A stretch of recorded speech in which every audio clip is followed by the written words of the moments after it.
Trauma serial पे रंग की इस एपिसोड में आप देखेंगे कि किस तरीके से आयमा अपना जाल बिछाना शुरू कर देती है और कैसे कैसे तरीके अख्तियार करके वो सारे मामले को हैंडल कर रही है और हर एक को अपने ही अंडर करने की कोशिश कर रही है। लेकिन ये लड़की बहुत बड़ी बेवकूफ़ी कर रही है। उसको नहीं पता कि जितनी तेज़ी से ये ऊपर जाने की कोशिश कर रही है उतनी तेज़ी से ये लड़की नीचे उतरने वाली है।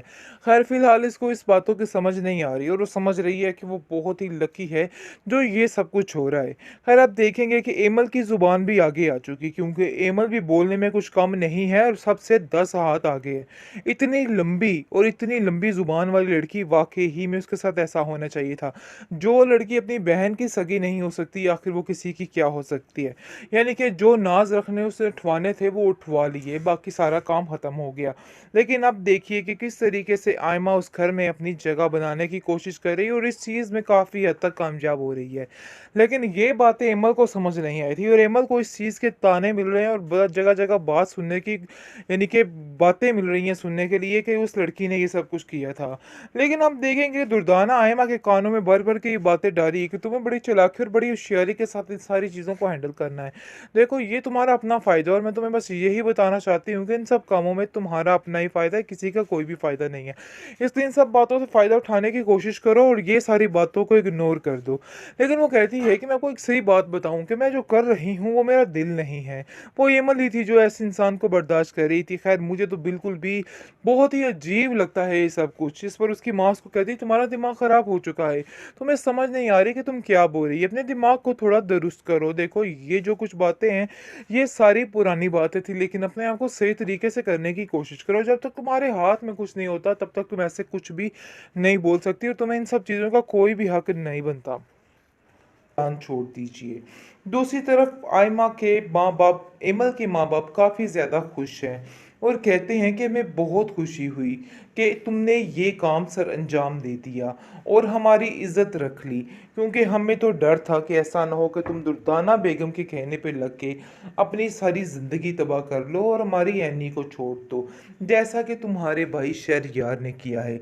हमें तो इस चीज़ का बहुत ज़्यादा खौफ था। जिस पर वो कहता है कि मैं किसी की एक नहीं सुनने वाला।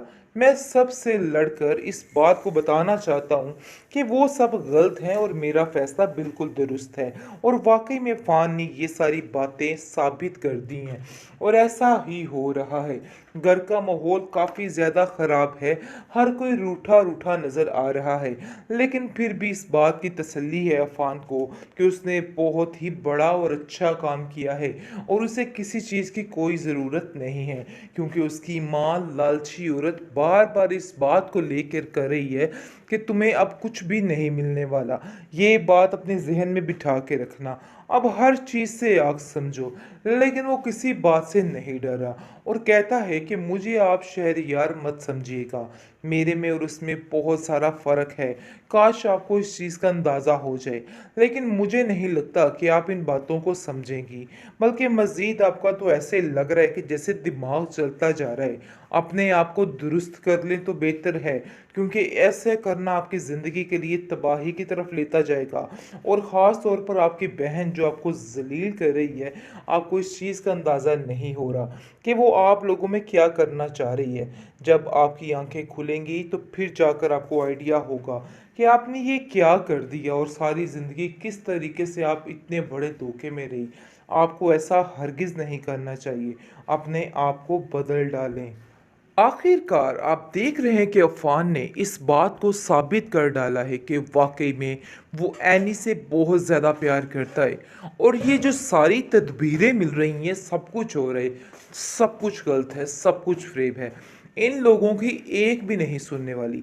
फ़िलहाल तो देखेंगे आप कि जैसे ही वो बेचारा कमरे में जाता है और कमरे की हालत देख के हैरान और परेशान हो जाता है कि आखिर ये क्या माजरा हुआ है। मुझे यकीन नहीं आ रहा कि कोई इस कदर भी गिर सकता है। लेकिन उसका सीधा निशाना जाता है आयमा पर और वो कहता है कि आयमा के अलावा ये घटिया हरकत कोई भी नहीं कर सकता है और ये सिर्फ और सिर्फ उसकी कारस्तानी है। यानी कि वो अच्छे तरीके से इस बात को जानता है। लेकिन जी आप देखेंगे कि जैसे ही वो आकर दुर्दाना बेगम से बात करता है और कहता है कि आपकी बेटी ने फिर से वही तमाशे किए हैं, आपको चाहिए कि उसको ज़रा सुधारें और उसका दिमाग दुरुस्त करें। अभी भी के दिल से वो पुरानी बातें नहीं गई हैं।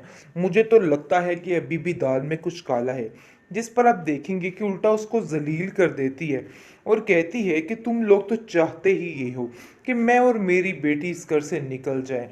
लेकिन देखो अफ़ान मियाँ, अब ऐसा नहीं हो सकता।